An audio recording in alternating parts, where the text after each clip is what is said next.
சட்டமன்றத்தை குறித்து அவையில் ஒரு வாதம் வந்தது.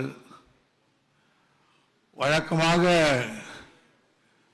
ஆளுங்கட்சியில் இருந்து அது வேண்டும் இது வேண்டும் என்று கேட்க மாட்டார்கள்.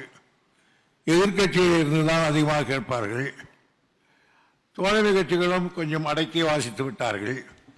இருந்தாலும் அன்புக்கு உறுப்பினர்கள் சில பேர் சொன்ன கருத்துக்களை நான் முதல்வரிடத்தில் தெரிவித்தேன்.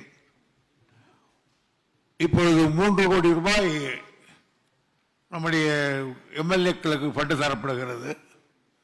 அதில் 2 கோடி ரூபாய் அவர்கள் சொல்லுகிற வேலைக்கு கொடுக்க வேண்டும், 1 கோடி ரூபாய் நாம் சொல்லுகிற வேலை எடுக்க வேண்டும் என்று இருப்பது அது கொடுத்தும் பிரயோஜனம் இல்லை, கை கட்டியதை போல் இருக்கிறது. எனவே மாண்பு உறுப்பினர்கள் 3 கோடியும் அவர்கள் இஷ்டத்துக்கு செலவு செய்ய வேண்டும் என்று கேட்டிருக்கிறார்கள் என்று தெரிவித்தேன். மாண்பு முதல்வர் அவர்கள் அதுக்கு ஒத்துக்கொண்டார்கள்.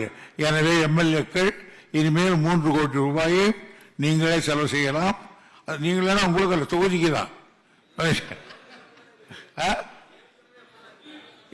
இப்பதான் இருக்கு. ஒன்று. அடுத்து முன்னாள் சட்டப்பேரவை உறுப்பினர்களுக்கு கொஞ்சம் இந்த ஹெல்த்துக்கு பணம் தேவைப்படுகிறது என்று தெரிவித்திருக்கிறேன்.